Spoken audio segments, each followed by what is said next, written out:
I'm wearing my plates because this is the closest thing I'll probably ever experience to a deployment to a war zone today's stream. So. Chatter, chatter, chatter, chatter, chatter, chatter, chatter. See how annoying that is? That is the most unlibertarian thing I've heard on the stage so far, actually. That's some serious bullshit right there. It's an evil cartel that accepts stolen resources. Stop asking stupid questions. He just said Trump's campaign is afraid of him. Now, this is also a frustration. Because finding the good source content for this, for all these different events is difficult. Because the Libertarian Party is also notoriously bad at their media output. They didn't announce where the live stream would be weeks in advance. They didn't even link it once it was live. You had to go look for it. The production quality is one camera, and you're going to see this. It's like one camera in a fixed place that never zooms on some kind of platform that other people walk on. So it's constantly bobbing. I'm telling you, like, this is on brand for the pahtay, okay? And so the audio is going to be difficult. I'm warning you guys now. The video is going to be difficult. We're going to actually jump over to NPR as often as possible because a publicly funded institution does a more professional job than what they put out. This is why they need your donations, Patrick, so that they can get a stabilized tripod. Oh, man. So you're going to have to be patient. Like, if we can't hear, let me know, but I probably already know, and I'm going to do what I can to make it work. You are cheerful and boisterous and ready for a debate, but you must find your way to your seats. No. Oh. And our candidates must find their way to the stage. I don't know who this person is. I'm sure she's a nice lady, but it's she's the teacher chair. Voice, right? She is the chair of the Libertarian Party. Gotcha. I'm wearing my plates because this is the closest thing I'll probably ever experience to a deployment to a war zone today's stream. So. Look at this. Yeah. Look at these beautiful faces. Hopefully. If I can get some quiet in the room, I'd like to introduce our moderator. But we want to be quiet and be respectful of these men who have worked so hard for so many months, some of them over a year. This man is some of them. All still chattering away. Mm-hmm. Chatter. See how annoying that is? It's so awful. Look, you might think she's being... because you're so excited, right? Patronizing. You know what's exciting? Starting. So awesome. Starting. And she is talking to them like they're children. We love to debate and argue. We have the ultimate debate me bro culture. It is amazing. I embrace it. I'm here for it. I'm ready for it. Are you all ready? But it's because you have to at these events. Yeah. We have some beautiful faces up here. We've got Mike Termott. We've got Joshua Smith. We've got Michael Rectenwald. We've got Chase Oliver. We've got Charles Ballet. And we've got Lars Mapstead. There were more candidates than this. These were the only... having me, guys. These were the only candidates that could afford to donate enough money to get on the stage. So it was a pay to debate I'm always situation. Been a libertarian. Let's start with Michael. Your least favorite founding father? Least favorite founding father is definitely Hamilton? Oh, okay. And how come? If just briefly, so you notice that none of the mics are coming to the stream. So the mics are there to the local speakers, but not to the stream. Now, I looked at this in advance to see, because we obviously can't even use this. Mm-hmm. I can't hear what they're saying. They fixed this, right? I haven't watched this In yet. a few minutes, they find the mics and turn them on for the stream. So we're just going to have to miss, everything. NPR gets the audio right. He's a staunch anti-federalist. I'm going to try and repeat what I hear. Did he say Franklin Roosevelt? That's not a founding father, though. I'm going to turn it up, but I'm afraid that if I turn it up, as soon as I do, they're going to kick the mics on and we're all going to be deaf. But I am Or the going to... moderator will speak. I'm going to gain it up. Here we go. Okay. That's not a founding father, but if it's all going to be Hamilton if we don't switch it up. So go for anything. Not a founding father. Oh, man, I wish we could have heard what he said. He said Roosevelt. Oh, yeah. Okay. It'll be Hamilton if we don't switch it up. So go for anybody. I'm a statesman. I believe in states' rights. Federal government's taking a hold of our lives. Hamilton was a federalist. He agrees with Mike, the guy on the far right that you can't see on the screen right now. He would take our founding fathers over anybody in Congress. A very politician question or answer to the question. Yeah. Oh, man. Mics are still off, guys. This is painful. Yeah. I'm sorry. Okay, fair enough. Now we're going to switch to incrementalism versus radicalism. That's often a debate internally here at the Libertarian Party. I'm going to refer to what Clint Russell said yesterday with Vivek, where he said, why not just abolish the FBI, the CIA, and put nothing in its place? To you guys, would you do that? And name, please, which three-letter agencies you would abolish in your first term, and you make it the list as long as you want. Let's start with Lars and come down this way. Federal Reserve. IRS. Federal Reserve, IRS. Complying, and if you don't comply, they throw you in jail. God. I'm sick and tired of the government stealing our money and then using it to drop bombs on kids in faraway lands. Drop kid bombs? Kid bombs. I want to abolish the NSA, the security state, the FBI, the CIA. Yes. I want to abolish all the alphabet agencies because Yes. they all suck. Good answer. I would love to wave a magic wand and make them all go away, but that's not how it works. Oh, boy. And so we have to actually have a plan to get rid of these things. And that is what my campaign is all about, planning to get rid of the state. I want to reduce the state to as close to zero as possible, and if we have no state, I'm totally happy with that as well.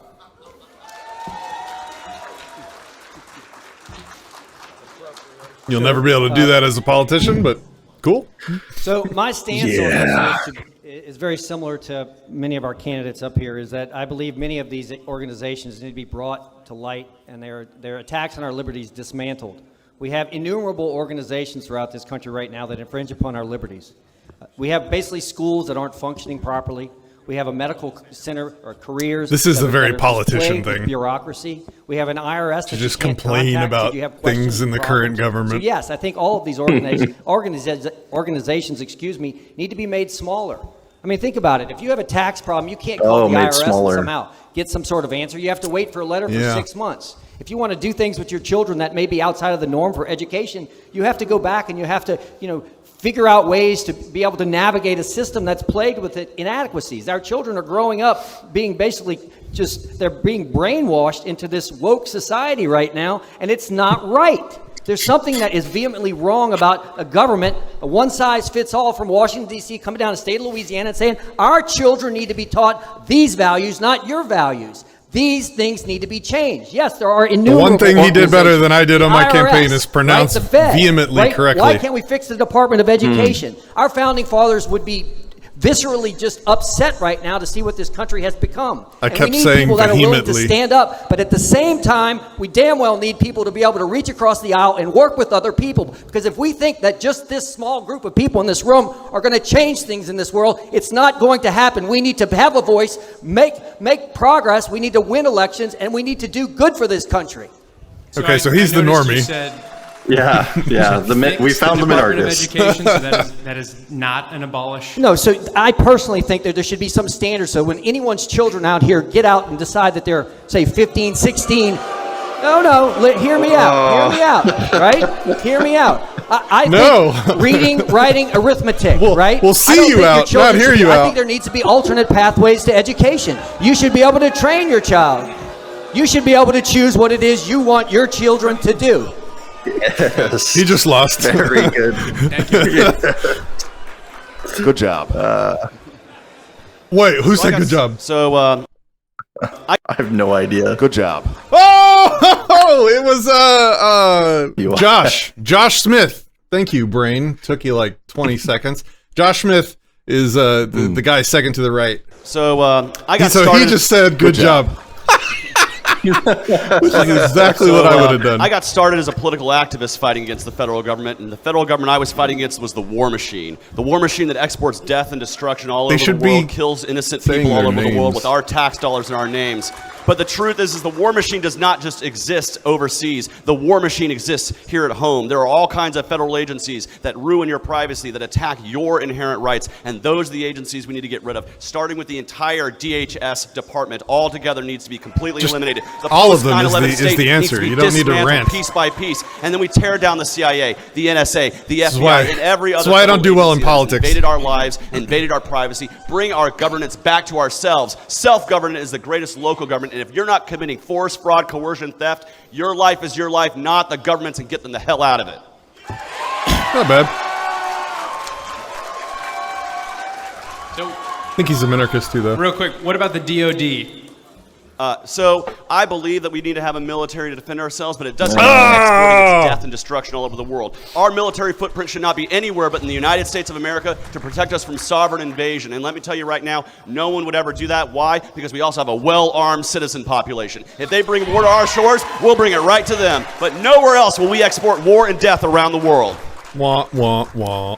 Well, I'm so glad that over the course of this campaign, I have moved the Overton window amongst the Libertarian candidates for president towards anti-statism. Please. I was the first to say that the state is a parasite. I want to make clear, I'll premise this by saying, I am running to restore the Libertarian Party to the radical vision of David Nolan, Murray Rothbard, and Harry Brown. This guy knows how to use a mic. Good for him. I'm not running to reform the state. I'm running to dismantle it. I call for an obvious, immediate end to the Federal Reserve, the CIA, the military-industrial complex, the NSA spying, and the crushing regulatory regime. So that is all the alphabet agencies plus. So this is not a campaign about tweaking the central government, riding into Washington as like a white knight to fix things. This is a campaign to dismantle the state. Let's go. Oh boy, I think in a room full of libertarians, the better question is which three-letter alphabet agencies wouldn't we abolish, right? I mean, that's... Those alphabet agencies there.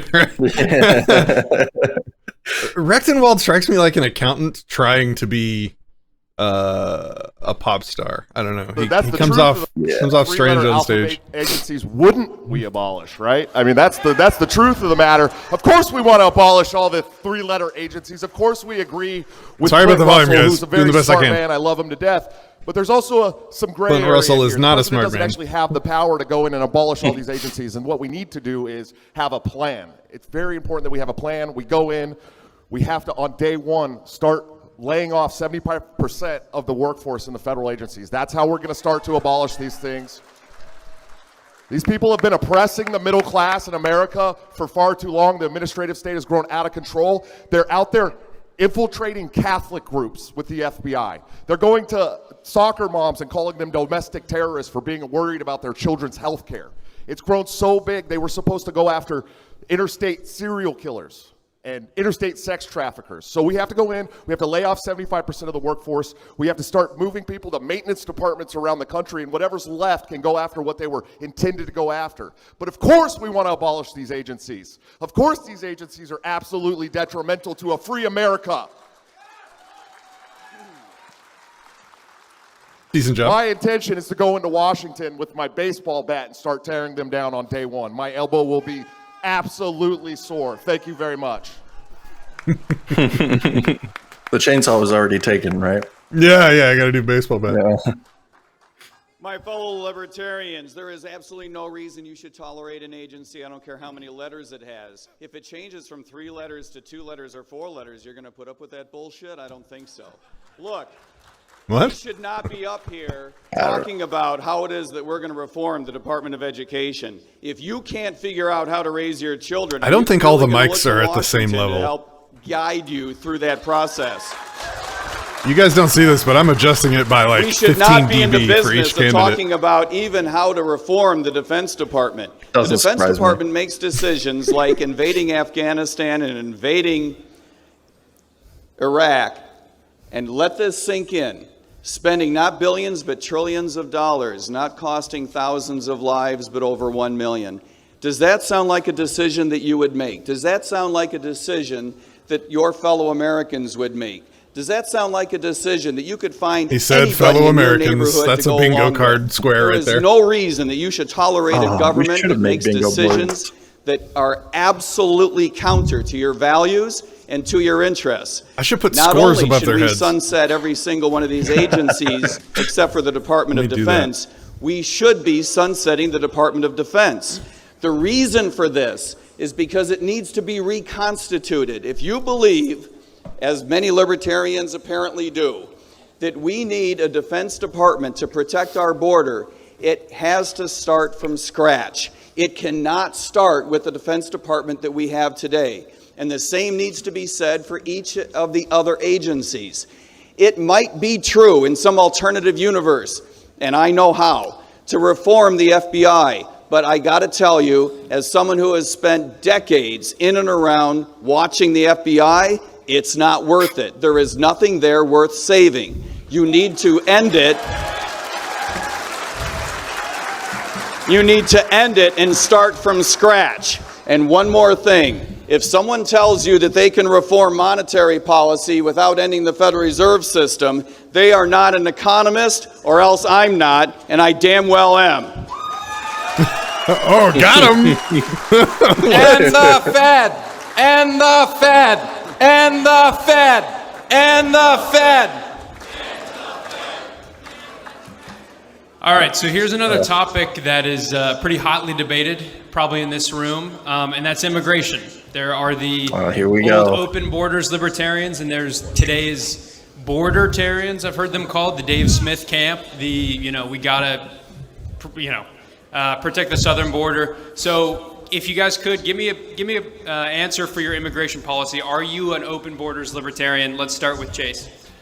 So I'm a libertarian who supports a 21st century Ellis Island model. I want people to come through our ports of entry, declare who they are, and come right on in and let the free market do its work. We can determine where our labor comes and goes with the free movement of people. That doesn't mean you don't have enforcement along the border. That doesn't mean you don't protect people from human trafficking, sex trafficking, these kinds of crimes. But it means that 99.9% of people who are stuck in the process right now could get through the process, get to work, start producing economic activity, and actually being a benefit to this country and not stuck behind charity or welfare. That's what we need in this country. I actually toured the border. I spoke to business owners who said, I would desperately like to hire some of these immigrants, but they're prevented to because of the process, and now they're stuck with charity and welfare that's coming out of the taxpayers' dollars. That doesn't sound like a good deal for us, doesn't sound like a good deal for the immigrants, doesn't sound like a good deal for the market. So let people come on through, let people work as they want to, and of course, with seasonal labor, where I come from in Georgia, agriculture is our largest industry. Let these people come and work during the time that we need planting and harvesting, take their money back home instead of staying stuck here on the welfare programs. That is a true immigration policy that supports the free movement of people. The free movement of people, goods, and capital is a libertarian ideal that I will stand up and fight for against the statists and those who say that we can't have a sensible immigration policy in this country. So yes or no, open borders or not? Yeah, go ahead. If they would just answer the questions and maybe just give like a little bit, just like a little bit of clarification, this would be like a 20-minute debate. Yeah. I guarantee it. Yeah, they'd come off like less politicians too. Right. A border that allows anybody to move Yes or through. no, open borders or not? Do you want to build a wall? I don't want to build a wall. I don't want to build a wall, but it sounds like you want an open border. Which is it? Yes or no? A border where people who are peaceful can freely move. Is that a yes? Yes, in line with our plank of our party, yes. I support the free movement of people, goods, and capital across borders. Yes.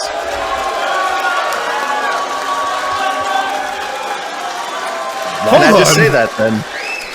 Let's define open borders. So basically, open borders would be someone shows up to the facility, they get an ID, we fingerprint them or whatever, and then they're free to go. Yeah, so long as they're not wanted for a crime that requires us to exercise extradition. If they are, and they feel they're a political prisoner, that's when you apply for asylum. But right now, we have thousands and thousands and thousands of people applying for asylum because it's the only way they know how. If we simplified the process, you wouldn't have this gunk up in the courts, and you would have free movement of labor. Most immigrants in this country are peaceful people. 40% of the people in this country can identify a relative that came through Ellis Island. This country was built by immigrants. We need to facilitate that and to let the free market be free.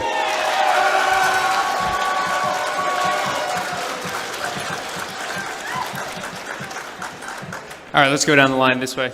Sure. So I'm a states' right guy, and I think that states should have a right to determine who it is that they want in their states. But where I believe in libertarianism is that, you know, I've treated a lot of persons from across this world, and a lot of persons that came up from Central America, and these are good people, and I agree wholeheartedly. Most of the persons that are coming into this country are not bad individuals. We just happen to have a system right now where social services are just giving out hand over fist products and goods to persons who couldn't get it in their homeland, and they're looking for a better way of life.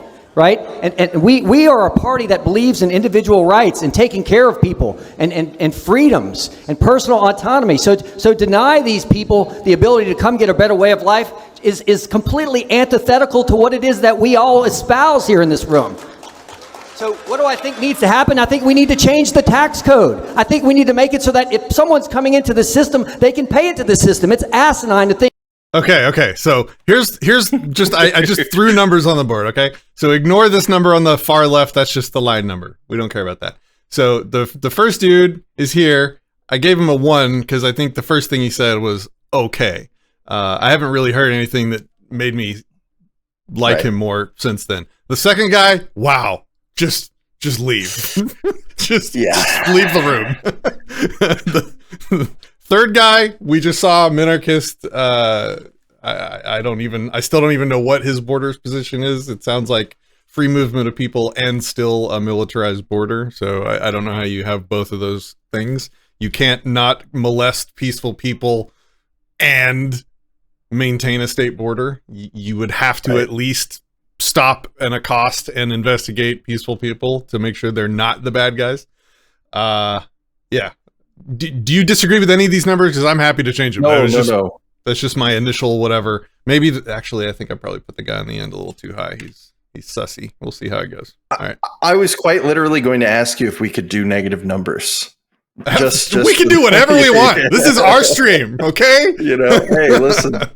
I'm just making sure. I don't want to be too cruel, but let me know in the chat if you disagree with my numbers. Tell me what you think we should be doing here.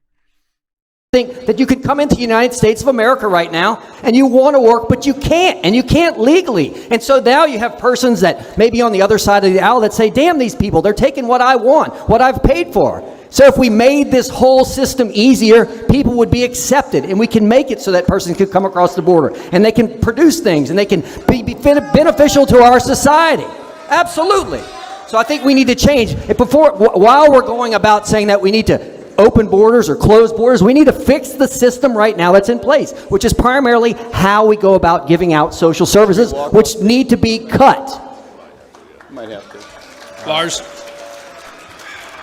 I don't know about you, but I'm tired of watching mothers and children crawl under barbed wire across rivers. I'm tired of families being separated and children being trafficked across our border. And the reason for this is the failed... It's a cross. There's no T in a cross. Yeah. Freaking drug war. We gave a monopoly to the cartels who are trafficking humans across our border. There's only one function of the Border Patrol, and that is to keep bad people out and let good people in.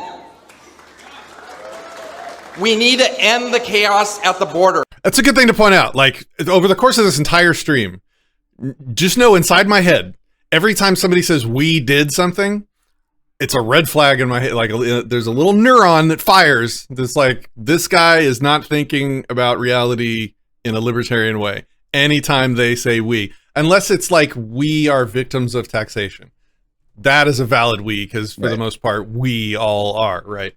But But when they say we did something, when what they really mean is guys in government did something, that's identifying, that's like wrapping one's ego up with the state, which is not a libertarian way of thinking. So, yep, just put that out there for the rest of the stream. The chaos at the border is caused by the Democrats and the Republicans who don't want to do anything about it. Because they are using that to fundraise. They are using that to divide America. Why don't they offer actual freaking solutions? We need to end the welfare state so that we are not driving people to come and get free stuff. But we also need to allow the free movement of people so that we can have the workers that we need. I live in an area where there is a lot of migrant workers. I live in an area where there's a lot of high-tech workers. It's very... Alfredo says it just proves the statist mindset underneath the words of freedom. It reveals sort of the foundations of one's thinking. Sure. Like, now, if I'm going to be charitable to the guy, I'll be like, well, okay, maybe he's specifically crafting his speech to reach a broad non-libertarian audience. But you would expect somebody to do that once they're speaking to a broad non-libertarian audience. Right now, they're speaking to libertarians. That's my attempt at defending him. Difficult to get jobs because the freaking federal government is in the way. Let the market work. Michael. Oh, wait, am I done? Oh, I got one more thing. Okay.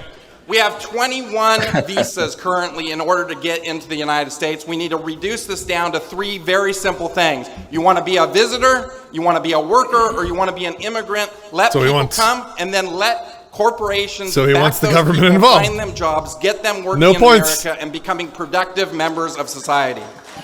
No points, sorry. Yep. Do we subtract points when they get them wrong, or do we just not give points? It's no secret that we have a humanitarian crisis regarding immigration. This crisis has been caused by several factors. First of all, the war on drugs. The war on drugs has led to immigrants bringing not only drugs into the country illegitimately, in the sense that they are not labeled, they are not properly, the drugs are not properly given information as to what is in them and so forth. What is he It's saying also right caused by the foreign interventionism of the United States, which has displaced millions of people around the world.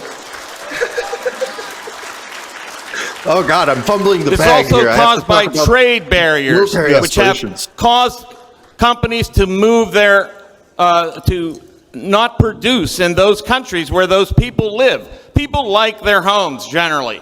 The problem is we've had trade barriers that restrict production and make it difficult for people to get jobs where they live. And there's one more factor that has exacerbated this crisis, and that is the administration of social welfare to incoming immigrants. This is a fact that we must...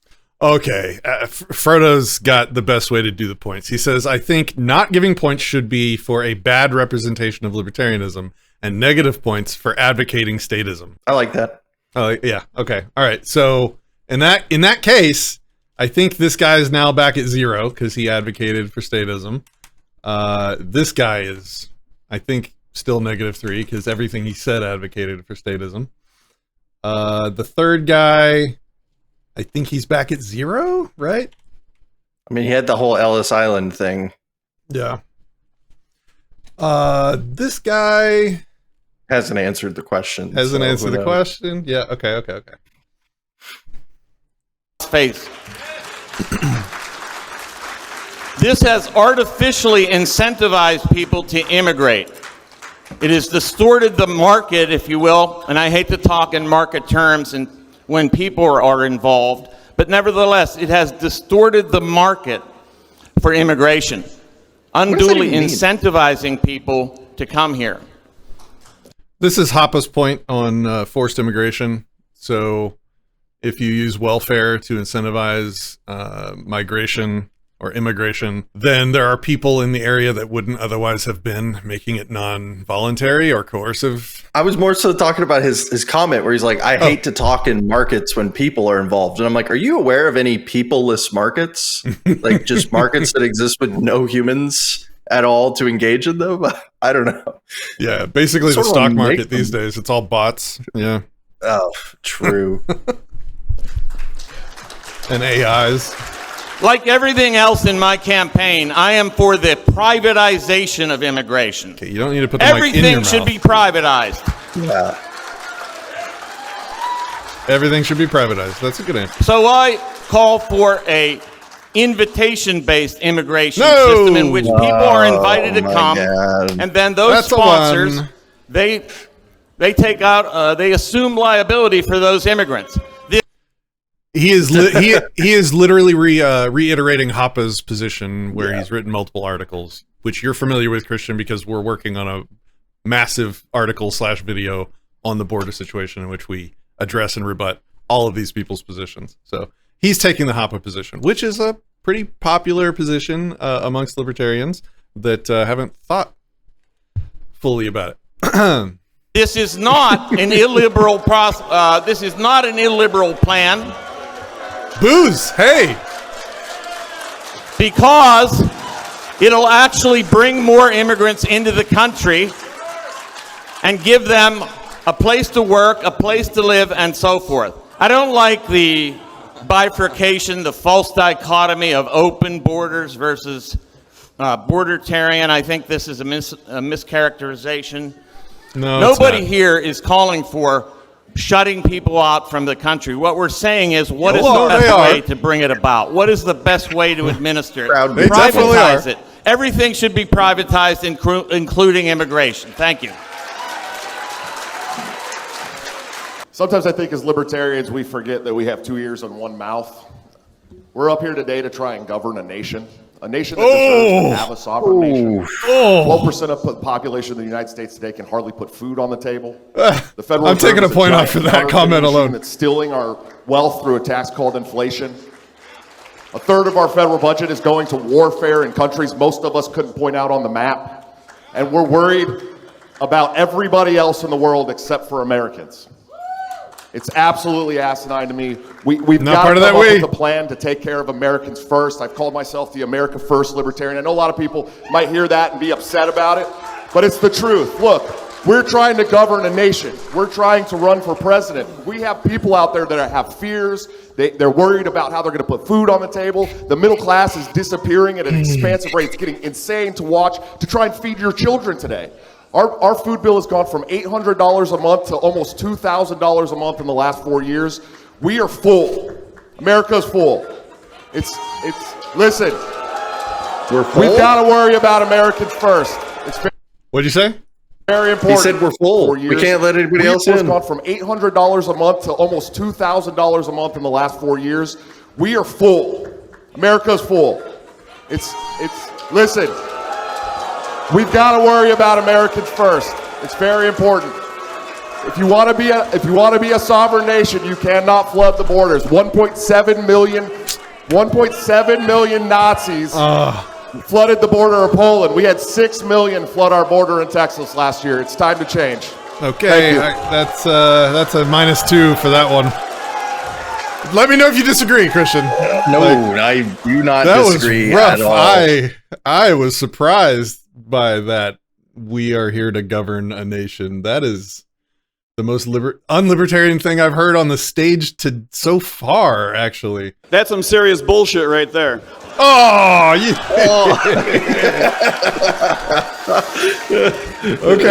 The truth of the matter is that immigration is good for America. It has been good for America for over 300 years. It is one of the things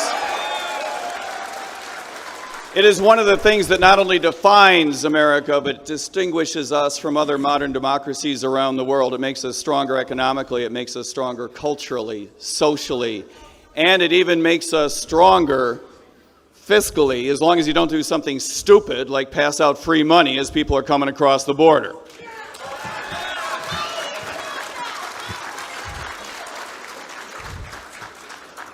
You heard something that wasn't quite true a few minutes ago. You heard someone say that there's no one up here for a closed border and to shut people out. That's not true.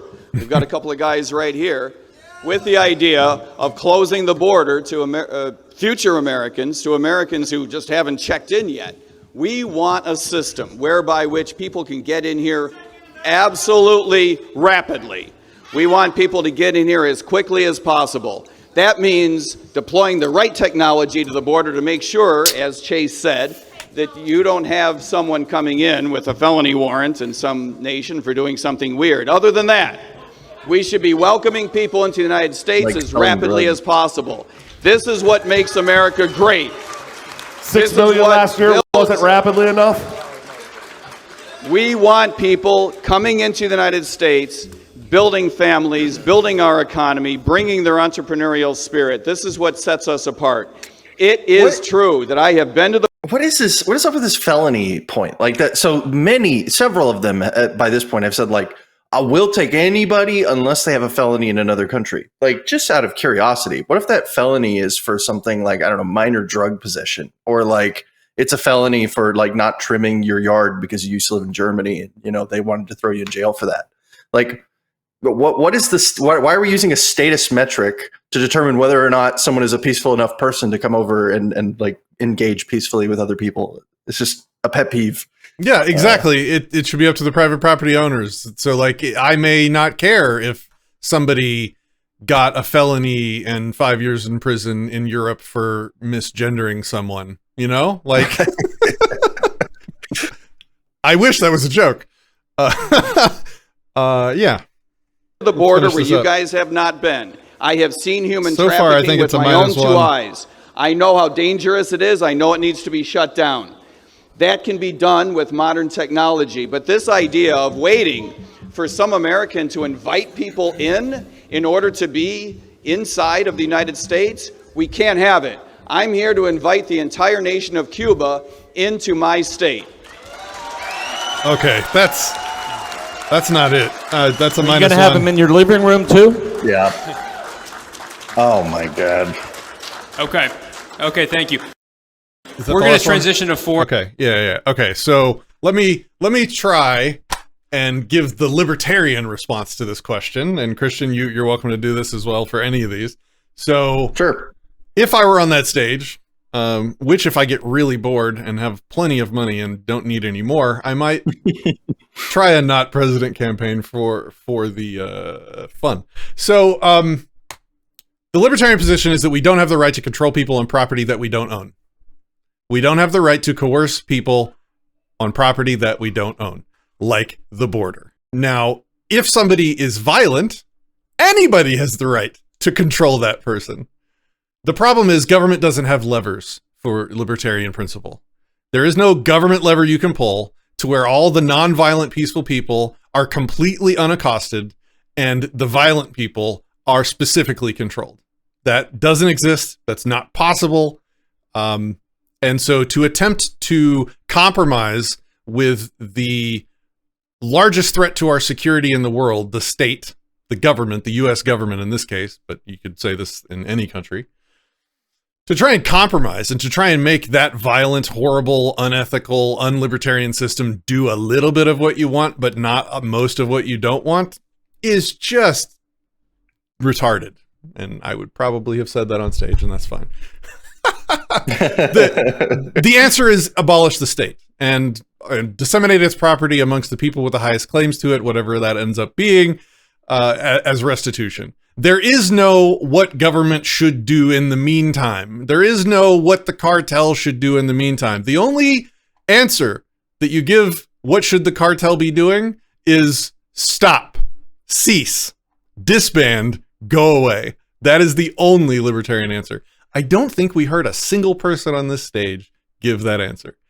And that makes me sad, but is also exactly what I expected. Yeah, no, I mean, there's so much to say. In fact, almost too much to say on the entire topic in its full length. But the important thing to keep in mind that as libertarians, the crux of a private property norm is that it entails your right to exclude another from the use of the thing.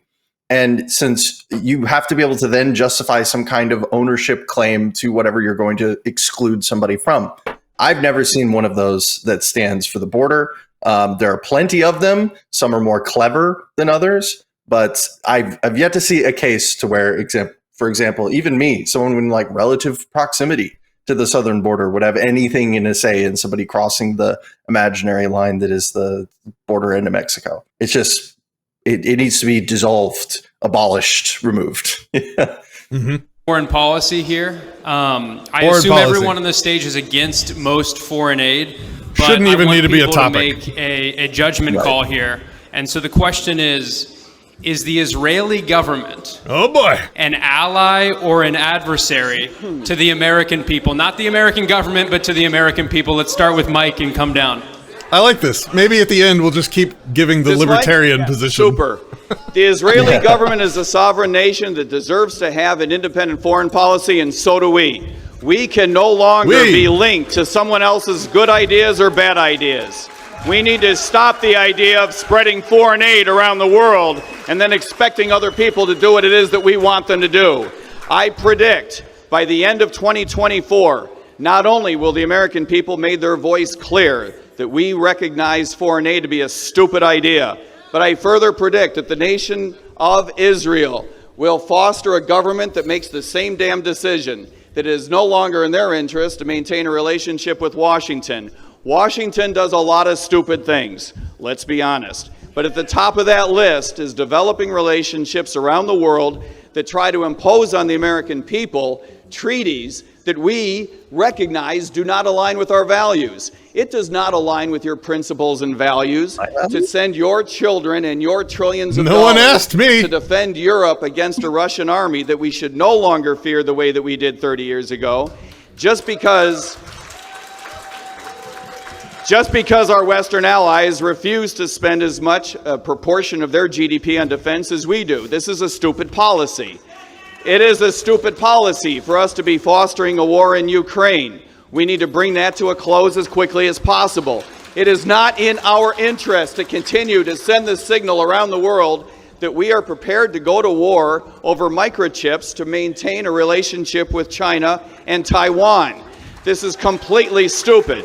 This would have been a great speech to give at a Republican convention. So the answer regarding Israel is it's full of collectivism. The Israeli people are absolutely allies of ours, and their government needs to be independent from ours. But is their government an ally of ours? That was the question. Their government is independent of ours. A libertarian-minded administration would not put such a silly label on a government as being an ally or an adversary. That government is our government an ally of ours or an adversary? Our government is an adversary. Okay. The Israeli government is neutral. It's neutral, okay. As long as the Israeli government doesn't try to tax my income, they can make their own decisions. What a dumpster fire that just was. Oh, wow. Did he give a prescription? I guess he did several in there, so that should be a -1, I believe. Yeah, definitely a -1. We're talking about the same Israeli government that propped up and funded Hamas so they could get support on the national stage to send our sons and daughters to war. That Israeli government, that's not my ally. I promise you that's not our ally. Look, I'm sick and tired of us sending our sons and daughters to die all over the world in places that most of the people could not point out on the map, and always comes back to Israel. This is a tripwire for war with Iran. Is that what we want? While we're pushing our fingers in the chest of Russia and China at the same time, we want to mess. I'm not entirely sure it's true that the Israeli government propped them up. Oh no, it's completely false. Like, this has nothing to do with like any position on what's going on in the modern conflict. I don't think it's even relevant at all. But it is completely false what he's saying. Okay, the history of it is quite. Go ahead. Go ahead. Sorry, no. I'm not going to give a whole history lesson on it. We've talked about some of these things before on the channel actually, but it is not as though the Israeli government was like, we need a big bad guy to prop up so that we can like do terrorisms, basically false flag ourselves. No, it was a natural outcrop of the conflict that was already existing between two different population groups. So it is, okay. There is this weird quasi pro-Palestine, closed borders wing of the pahtay right now that I think we're hearing stuff from. Scott Horton is part of it, as Casimir points out in the chat. With the wrong because of Israel, this same country that has propped up the terrorist group that everybody's mad about today, absolutely no ally of ours. Sick of it. No more. Casimir says the Israeli government allowed Hamas to thrive by not targeting them, which was their tactical choice, but it's not the same as, quote, prop up and support. Michael? Yeah. And the reason why I trust Casimir's opinion, we've had a multi-hour stream with him on the history of the Israeli-Palestine situation, which I would definitely suggest you check out. Actually, that might be a great show to re-upload from Disenthralled to Anarchist now that we've moved over here.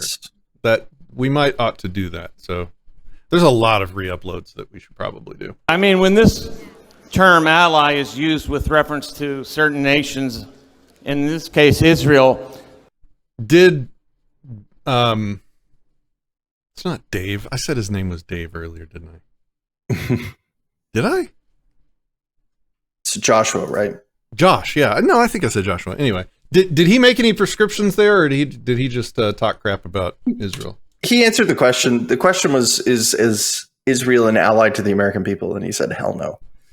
So, okay, bad question in my opinion, but all right. No points or awarded or subtracted unless you disagree. it's always used really by those who have particular objectives, and those are neocon objectives. The Israeli government has not only extorted billions of dollars from American taxpayers to support its military exploits, it has killed thousands and thousands of people using our dime, using our money, using our arms. That is an outrage. It's a double violation of the non-aggression principle. We're being extorted to pay for it, and it's being used to murder people. That has got to stop. Double violated.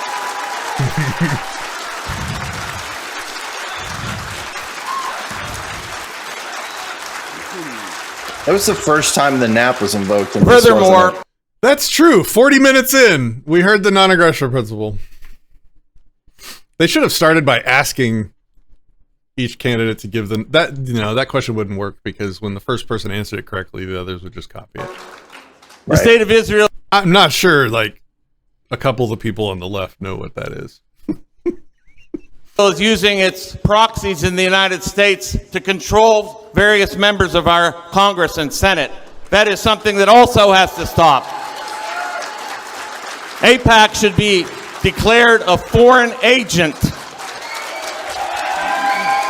Because it receives We need to have allies around the world, but that is not going to be accomplished through military exploit. We must have allies in free trade, cooperation, and peace. Thank you. I mean, I like the last part. Point.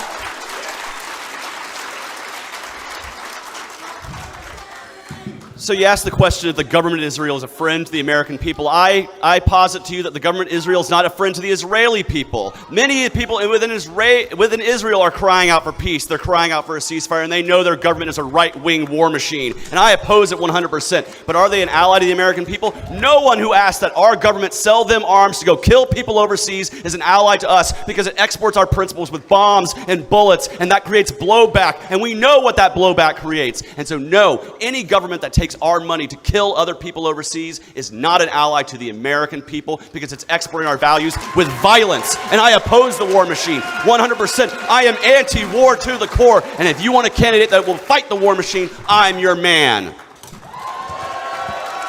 That's a point, I guess. There was some weird stuff in there, but yeah, it wasn't as bad so as I don't some believe of the in answers. war. I never have. I've given my entire adult life to helping people. The idea of sending monies off to foreign countries, whether it's Israel, Ukraine, whether it's down to Korea, whether it's somewhere in Africa, if we're talking about Guatemala, this is abhorrent. This is something that none of us in this room should espouse. I mean, we don't like this.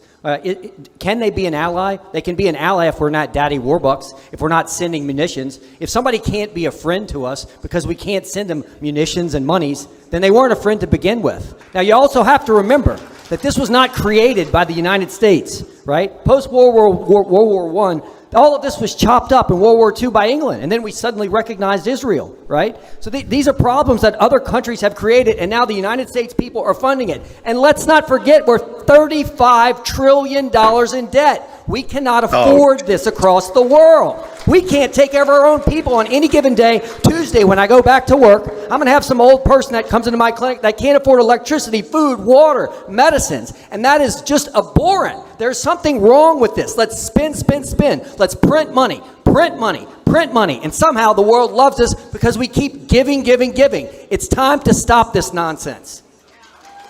What do you think about Israel? And the Fed. Yeah. And the wheeze per minute were off the charts. That's a good point mentioned earlier.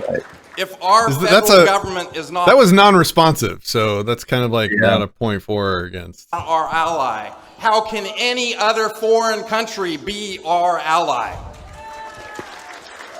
I want to promote peace, and I want to stop funding war. Like these gentlemen said, we're $35 trillion in debt. We can't afford one more bomb to go overseas to be dropped on kids in faraway lands. Well, that's the problem. We have to end the war machine. We have to stop the military-industrial complex. It is eating us alive. It is the largest lobby in Washington. It's got to go. I oppose it even if we could afford it.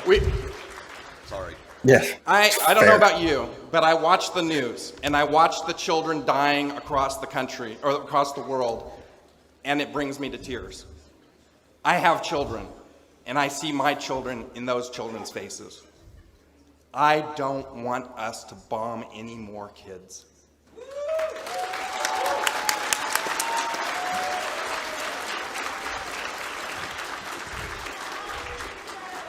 Okay, we'll do... Is that all of them? Yeah, that was all of them. Go ahead. Why don't you take it? Do you have any thoughts? Yeah, so I think I actually want to address something I saw in the chat, and that's are libertarians inherently for peace? And I think that it's easy to take looking at a libertarian analysis of state conflicts and be like, oh, these guys are just like a bunch of pacifists who would just like let anybody roll them over because they can't fight anything ever.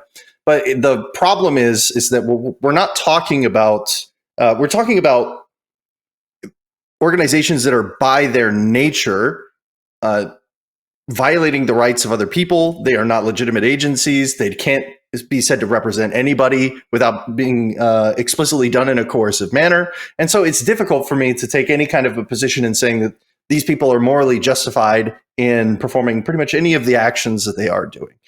So, of course, there are situations in which we could modify the existing circumstances where, like, let's just say the country of Israel didn't exist and it was the Hoppian Commonwealth that they called Israel, right? Of course, all sorts of different kinds of prescriptions could come out of that if October the 7th were to happen again.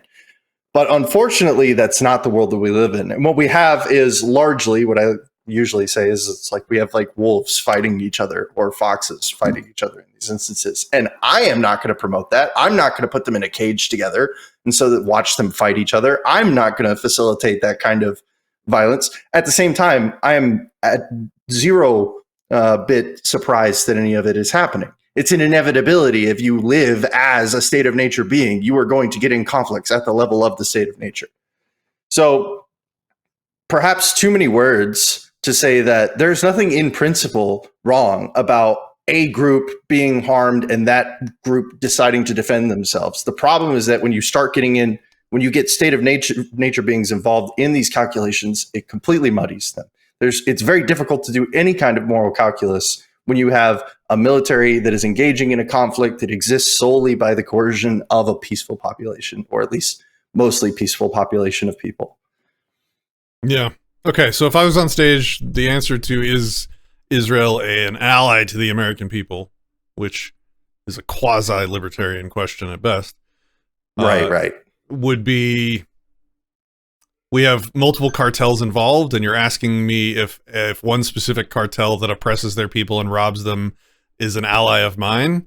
Well, how could I call a cartel that accepts resources extorted from me by a friend cartel of theirs to go and kill innocent people. How could I call that an ally? What are they doing for me exactly? For someone to be an ally of mine, they have to help me in some way. We have to have some kind of reciprocal agreement or arrangement in play. There is none of this in play. It's an evil cartel that accepts stolen resources, extorted resources of mine, doesn't return them, which would be an ally thing they could do, which they're not, and then uses those resources in ways that also violate my conscience and consent. So I don't see. My answer is no. Let's abolish these cartels and not strengthen any relationship that we have with them.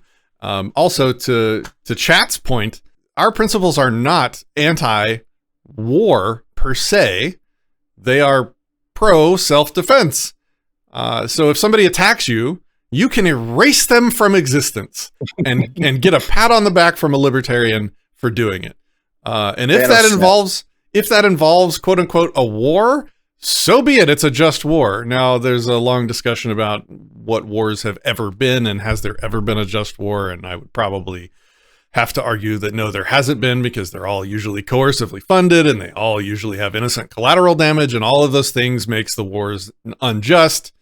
So maybe in that regard, it's sort of in a negative argumentation kind of way. Libertarianism is anti-war.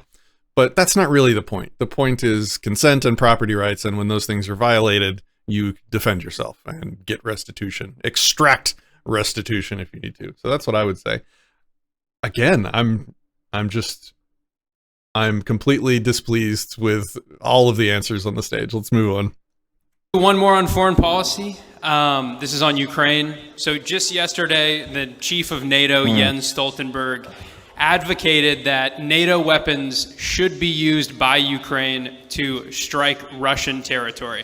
So we could very soon be in a situation where our weapons are being used against Russian civilians in Russia. What does that mean if you guys are president? How do you end this war? How do you avoid World War III? Let's start with Chase. And like I said, I'm anti-war to the core. That includes everywhere where we export the war machine. That includes Eastern Europe as well as Israel. And the first thing we have to do is remove ourselves from entangling alliances like NATO. That doesn't mean that we abandon everybody. We didn't have a NATO when we fought World War II. We didn't have to have one, because when fascism comes to the door and the real war comes to your door, you fight it. But we don't have to say, hey, if a war comes to someone else's door, we need to immediately fight that war. We should not be bound by such a contract. And so, yes, I support removing ourselves from NATO, removing ourselves from the war machine altogether. And if we want to have a response to Ukraine, say anybody who doesn't want to be conscripted to fight on any side of the war should be allowed to come to the United States on an asylum claim, because I oppose conscription. I oppose being forced to go fight in a war if you don't want to. And that should be the only action we take to facilitate peace and respect our international neighbors. That's a +1, I think. Let's go to Michael. Yeah, here's the Ellis Island, though. Yeah, I think so. I mean, there's a nitpick here. Why do they have to apply for asylum? Why can't they just like leave and come? You know, but that's true. Yeah. That's true. I guess it's should I revoke his point for that? No, I mean it's fine. It's it's a quasi. In the context. Here, we'll give him half a point. There we go. Okay. Here you go. Making the half points out. And our involvement in it is due. First of all, the United States, with the CIA and Nuland, orchestrated a coup, the maiden coup, to replace the then Russian neutral president with a Russian hostile president. And then it kept exacerbating the tensions by threatening to include Ukraine in NATO. And this NATO has expanded since the end of the Cold War, which makes absolutely no sense. When the threat was diminished, it kept expanding eastward, serving as a provocation. I'm not justifying anything that Russia did, but the United States' involvement has exacerbated this to no end. And now we're on the precipice of a full nuclear war. That's an outrage. We must end all funding and all arms to Ukraine. We must not have American bombs used to kill Russians or anybody else. It is time to withdraw a foreign policy that is not based on foreign interventionism. It's time to advocate I wish there was peace somebody in our foreign policy. Thank you. on the soundboard. Can we normalize these mics, please? I think he's just yelling. Yeah, turn him down. I think he gets a point though here. for that, right? I liked that. I think we need to tell them, listen, if you guys are going to support invading Russia and using Who's bombs to talking do right so, now? Oh. we're out. Consider us out of NATO. I rarely agree with Mike twice in the same day, but I think he's correct in this regards. We made a promise back in the early 90s at the fall of USSR that we were not going to include Ukraine into the NATO, right? Now, consequent, Russia has invaded. Some of Ukraine are taking back some of the property. But at the same time, post the fall of the USSR, the whole idea of NATO growing doesn't make any sense. It's, you know, the whole fall of the USSR should have made this world safer. Yet somehow we continue to fight and fight and fight. So I think, like all things, businesses, etc., we're free market. There needs to be a start. There needs to be an end. The idea that we have gotten into this promise that we will continue to fund and fund and fund without a seemingly end goal just doesn't make any sense. So we need to do everything we possibly can to take this needle and turn it to peace. We shouldn't be giving bombs to other countries. If someone's going to start throwing bombs into a territory of another sovereign nature, we need to be out of it. Say, listen, this is going to start World War III, and we want no part of it. We love our children. We love our people. We can't afford it. It's not right. It's not morally correct. Well, that was the least dumb thing he said today. Do we give him half a point? We've heard the correct answer to this for 25 years in Congress from a great man. What do you think? I don't know. I mean, like, I think, yeah, I'm trying to stay like consistent with my prior answer. And like, let's just say again, it's like if we swap out October 7th with the invasion of Ukraine by Russia, it's like if Ukraine was the Hoppian covenant community of Ukraine and Russia bulldozed in on them, you bet your bottom dollar I'd be selling every one of those farmers a gun, tank, and bomb to use exclusively against the people who aggressed against them, to be very clear. But unfortunately, we're talking about state-on-state violence. And there are innocent people who could make legitimate claims to defensively use force against the Russians who invaded them. Like all of this nonsense about like, oh, well, NATO pushed east and that made Russia a little sad does not change the fact that a bunch of T-60s were driven through some farmer's property. And he is totally within his rights to extract restitution for that. So that's where I stand on it. He said free trade for all and entangling alliances with none. That's the absolute answer to this.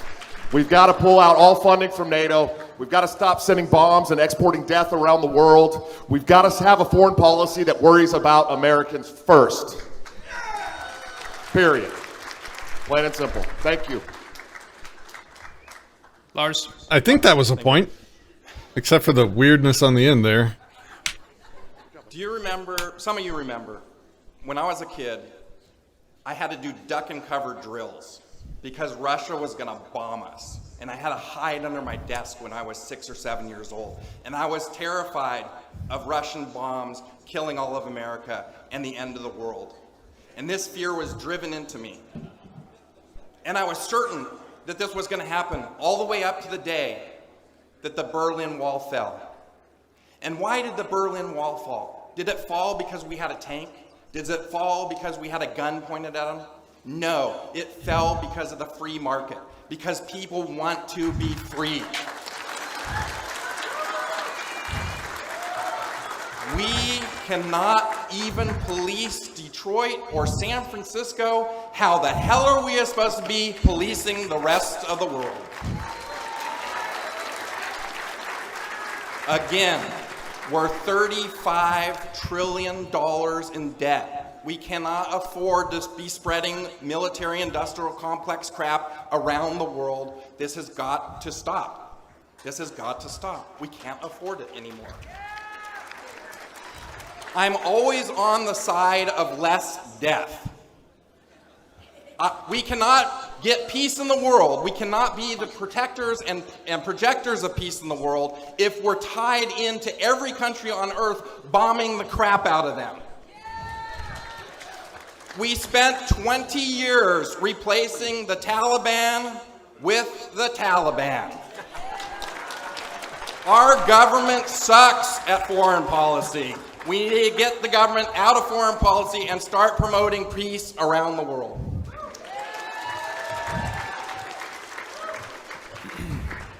Mike, last answer.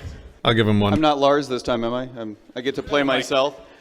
Look, NATO has to go. That's the bottom line. NATO was a mediocre idea 50 years ago. It was a bad idea 25 years ago. And today it represents a death machine. The reason there is a war in Ukraine today, and I'm sorry to have to break the bad news to anyone who's breathing into their mic. Breathing? Yeah, yes, exactly. War in Ukraine today. Cut their mic because of NATO. Sound That's man. the truth of the matter. Can we get a sound guy somewhere? It's not a matter of just the United States pulling out. Absolutely, the United States needs to stop funding NATO, but we need to stop being a member of NATO. If the European alliance decides that they need to stand up to the Russian army in some weird way, notwithstanding what we've all learned about the Russian army over the last couple of years, then they can knock themselves out. They can start spending the money that they believe that they need to fund themselves. But count us out. Okay, so this might be an interesting one just to talk about. Like, so when he's saying we need to get out of NATO, is he talking about like when the Fed is gone and we're like an independent coalition or a group of independent coalitions of people that have peacefully organized with one another? We should no longer be associated with NATO because it's going to be full of these, a state of nature organizations that just coerce a bunch of people? Or is the idea that like we shouldn't be involved in any sort of like defensive pacts whatsoever because they lead to bad things happening? Because I hear when he says we, I don't hear when we're a free society of, all of these things, then we shouldn't. And it's that the United States shouldn't be engaged with these other countries in NATO because that could lead to other bad things happening. It's almost like he's saying what could be a correct answer if it was given like the right context for the wrong reason, which is that like we're making Russia angry and so NATO is bad. It's like there's nothing in principle bad about a defensive pact that pisses somebody else off. If all of the coalitions and communities of Texas got together and said we have a mutual defense pact with one another and that pisses the Californian coalitions off, there's nothing wrong intrinsically about that. So again, with a certain context, maybe this answer could be seen as right. Maybe it's good to be vague as a politician for that specific reason, because then you could just say, oh, well, I was talking about post-federal government. We shouldn't be involved, but... Yeah, this is the poison that you get when you play the political games. And I didn't really get I didn't grok this until I ran a campaign. But a pressure that normal people don't see that exists when you're a candidate is every word you say will either expand or contract the size of your voting pool and your future clout and your popularity. And so if you craft your sentences in such a way as you can expand the pool by making some people happy without making the people that disagree with those people unhappy, then you win. And the degree to which you do that is the degree to which you are a politician, and you should be ashamed of yourself. And that's also why I didn't get very far in the process. The other point that I would make here is that it's easy for libertarians to sound like one-trick ponies. Like you ask them any question about anything going on in the world and their response is, and the government and the state. What should we do about NATO? We shouldn't do anything. The state is an invalid institution. It needs to cease existing, which would by default remove it from NATO because it needs to cease existing. NATO as a body of other cartels, well, those cartels shouldn't exist either. So NATO as a coalition of them, as an effect of those cartels existing, should also, by default, as sort of like an afterthought, also wouldn't be a thing and should cease. And so that's the answer you give to everything. And I think a lot of politicians don't like making it that simple. Look, this is about consent and property. What you're saying contradicts consent and property. We're done here. Stop asking stupid questions. Right. So, yeah, and I think somebody in chat, maybe Casimir, said earlier that all of these people seem to have an improper goal in mind for what they're doing. And I got this after long talks with Larkin, for example, when I did my Not Governor campaign. The only reason to sully yourself with this disgusting process might be, if you can do it, to get behind a larger and larger podium to speak the simple ideas of liberty, consent, and property. That's it. You shouldn't be running to govern a nation. Gross. That's not a libertarian end. What are you doing? So when they all are starting from a bad place, a poisoned quasi to non-libertarian place, then you're going to get these weird answers and low scores, like where I'm having to be charitable to give them a point almost every time. Like, which is dumb. Like, I feel like at the end of this, we should round down by 5 just to knock out all the noise, you know? So is such an important question is because this election is not going to be about small ideas. It's not going to be about reform. It's going to be about big ideas. It's going to be about changing the way that our government works, the way that we present ourselves to the world. We need to present to the world a foreign policy that reflects our values, not the values of a war machine. And our values are those of peace and prosperity. Let there be absolutely no mistake. There is no such thing as prosperity in any other fashion than through peace. You have been told by neocons for 50 years that it's all about prosperity because of pushing the idea of war, the idea that we would become more wealthy if we were militarily stronger. And this has been encapsulated by that stupid It's just all collectivist language, which goes in one ear and just goes right out the other. It's rejected by my filter. Whether your values and ethics align with mine or not, I'm here to break the news to you. Strength comes from peace, not the other way around. Okay, we're going to transition to a I'm not awarding question. any points. I'm done being charitable. Everyone on this stage obviously is against You need to say lockdowns, something against libertarian, vaccine and I'll give you a point. So, what? Sorry? A COVID question. Oh, okay. So, to make it more interesting, I'm going to phrase it, were the vaccines safe and effective? Would you abolish the FDA, NIH, and CDC? Let's go to Michael first. Yes, as we were told, the vaccines were supposedly safe and effective. You see, watch the camera as it bounces because people are walking by. It's great. High quality effective. stuff. They repeated this all over the news. This was total propaganda. The whole COVID regime was a propaganda war against the American people.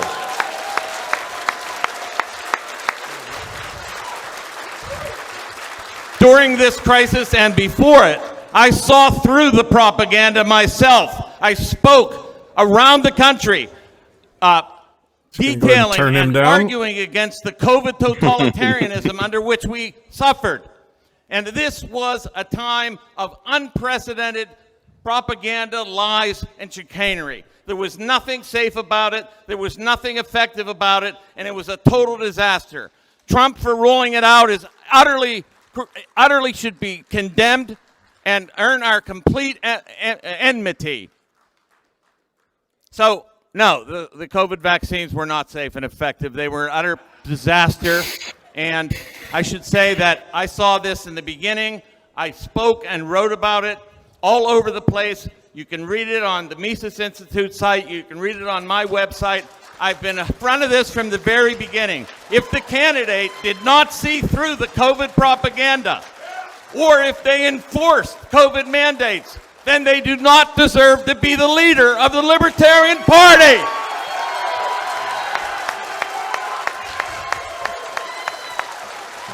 Thank you. Should I? Is that? I'll say. I don't know. This is a non-libertarian apt question, but their responses might win or lose them points. Like, the question is, was the vax safe and effective? That has nothing to do with libertarian principle. Right. Whether they are or not is a factual matter, a truth apt question that you need to have medical data for. It has nothing to do with libertarian candidacy. This is sort of like a which in or out group are you in, and gives them the ability to lose points if they say the wrong thing. But if they take the opportunity to point out the fascism and coercion that was implemented at scale, that can gain them a point, I think. So in that regard, I think we have to give him one, because he did take that opportunity. So if you disagree, let me know. Nope, that makes sense. All right.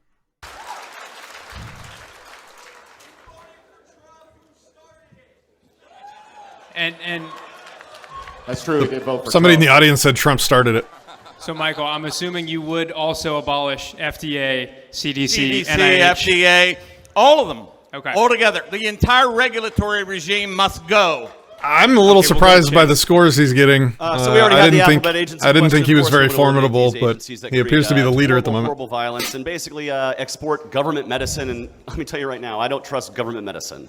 I don't trust the FDA to test safety and efficacy of drugs. I think the private market could actually do that a lot better and actually inform consumers about what they're putting in their body, not through government propaganda, but through transparency and actual science, and not government science. I would absolutely get rid of the the NIH, the FDA, the CDC. These are agencies we do not need in our government controlling our lives. We can have independent individuals deciding what they want to do with their body, what medicine they want to take, what doctor they want to visit, and how they run their lives. What we don't need is a government that is so over-intrusive that they tell you you must take a drug to be essential in your life. That is bullshit. I am a grandson of a trucker, and let me tell you right now, there are truckers all over this country that were hailed as heroes until the vaccine came out, and they said, I don't want to take a vaccine, and all of a sudden they became the villain. They brought those goods to they brought the toilet paper you were missing to your Walmart. They really are the heroes, but they were demonized by a government. So no, I will not support the COVID regime. No, I will not support government telling you what to do with your life. The last person you need telling you what to do with your health care is a government agent or a government doctor. Pick your own health care, choose what you want to do with your own bodily autonomy, do whatever the hell you want, and safe and effective. I think everybody, even if you got the vaccine, got freaking COVID, so how effective is that? I'll give him his other half a point. Okay, Charles. Sure. So Just round them out. I've always said it's your body and it's your choice, and I say that every single day of my life. Yes, it is. Yes, it is. Play it back, please, please. Now, my take on things are a little bit different, perhaps, than many people in this room, but not all people. He's debating the audience now. This guy's falling apart, probably man. had similar circumstances. So I come from South Louisiana. The largest portion of my population that I treat are persons of color, and there are disparities amongst persons based upon race, right? So I saw many of friends and many of persons that I would consider race realism has entered the chat. people that I like in life that died as a consequence of this, right? So yeah, I did. I got on stage, and because I've been fighting my whole damn life to try to do well. And guess what? You know what? When I was either too dumb or too stupid. When this came in, I was the guy that was putting airways in people because I chose to be someone to take care of people. And I'm going to stand by that. I don't think the government had any right to come in and tell you to give you a vaccine. Not no, but hell no. I'll say it on TV. Hell no. The government shouldn't do it. In our state, guess what happened? They almost destroyed our culture. We locked people down. We didn't have Mardi Gras. We couldn't have Jazz Fest. We didn't have all the things that makes New Orleans a social society. We didn't see our friends. We would go home at the end of the day, take our damn clothes off and throw them in the washing machine, go take a shower, and then sit down and watch a Zoom call or write a book or do something. And that's something that's wrong. So if you say that I think that somehow we all need to get a jab, the answer is hell no. But to sit up here and argue the efficacy of a vaccine is asinine because not many people on this stage are actually scientists. Yeah, well, don't believe me then. But the bottom line is, I, as a physician, tried to take care of people, and I will go back to my home this coming week, and I will do it. And when they ask... Okay, so I think he just said that he gave people the vax, but he pointed out that nobody on the stage... It's an asinine question. So this is an interesting response. By Pfizer. Well, so guaranteed. Okay, yeah. $0 by Pfizer. Sent there by Pfizer? Sent here by Pfizer? Guaranteed. To my home this coming week, and I will do it. This and when man they was ask... sent here by Pfizer. Well, so... Guaranteed. Okay, yeah.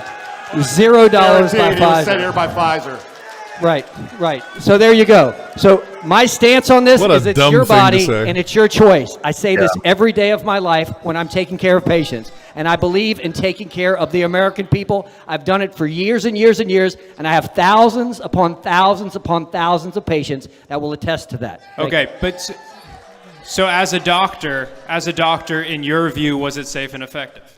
We saw, so when the first wave of COVID came down, it actually helped cut down hospitalizations. After that, it became ineffective once the virus rolled through society. Right? I'm dealing with data. I think point. Yeah, I think a point. Look, I'm not advocating you go take a vaccine. That is entirely not the case. Okay, thank you. Let's go to Josh. Well, I don't know. Oh, does safe mean heart problems for toddlers? Does efficient mean after your fourth booster you can still contract the virus? Let me turn it back up by 8 dB so we can hear him. Listen, I don't only want these agencies abolished, okay? I want these people that ran this scam on us for 4 years, the greatest tyranny of our lifetimes, in jail!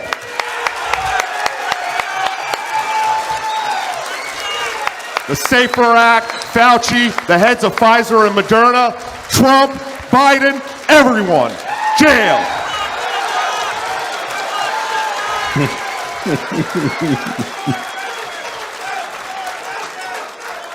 Never again. We will never give up our rights again. Not once. Thank you. Good work. Good, Mike. It's 2024. How many? I mean, I didn't hear anything wrong. I mean, I think it's a point. Again, the efficacy question aside, I mean, yeah, the people who instituted the tyranny deserve what's coming. Yep, or what could be. He's pleased with himself. I'm gonna rewind it. Watch how he bounces before he takes a little drink of water. He's like, "Yeah, I fucking nailed that one." How many years does it take to learn? Good, Mike. Good work. Yeah. Good, Mike. It's 2024. Yeah. How many years does it take to learn these lessons? And where were you in 2019 and 2020? I have to admit, I'm a little bit offended by someone who says you were taking care of the American people. I'm sorry. I was out there in 2020 actually taking care of American people.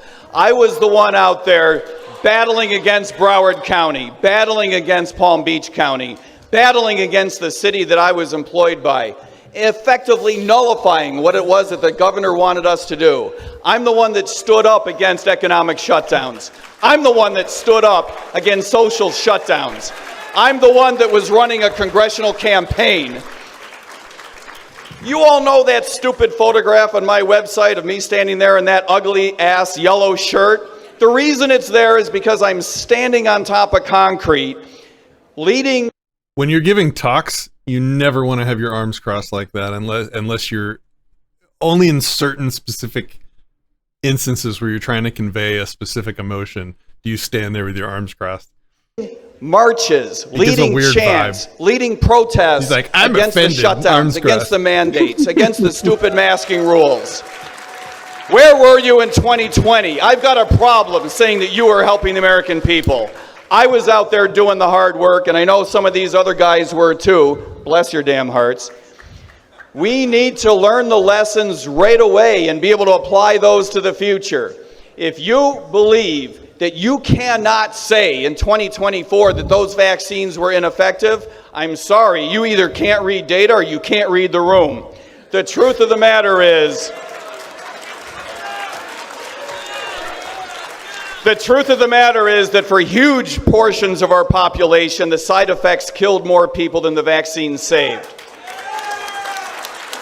That is the unfortunate truth. Nobody wants to say that out loud, but at some point you have to admit it. The truth is that what the government did to us, they operated in the shadows because they knew they were not operating in your interest. This is a lesson that we need to apply going forward and for the rest of our lives.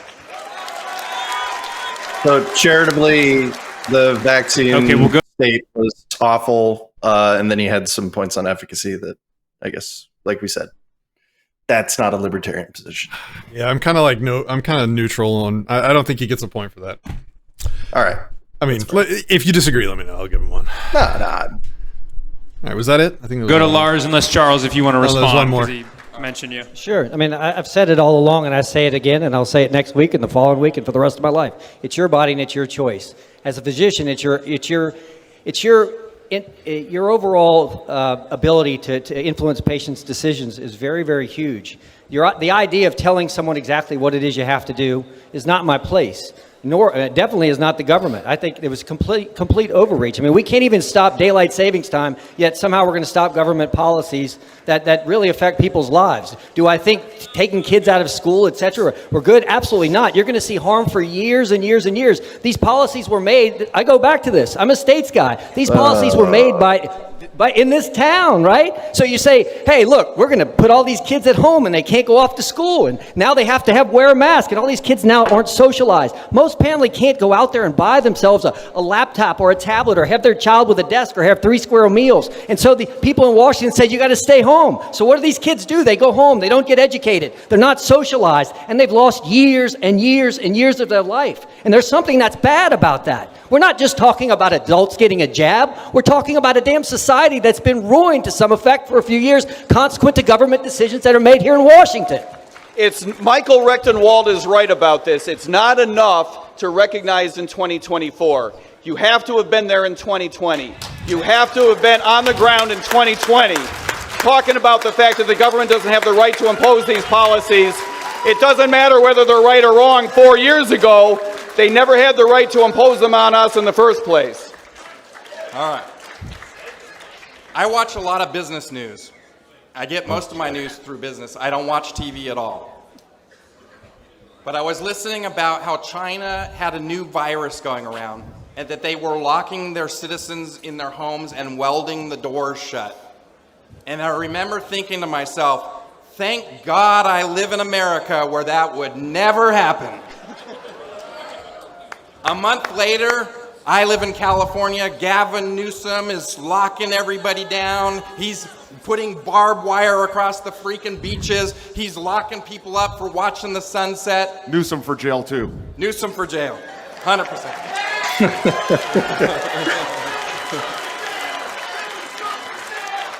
What I saw Donald Trump completely out of his league, and he completely embraced the swamp creature, Fauci.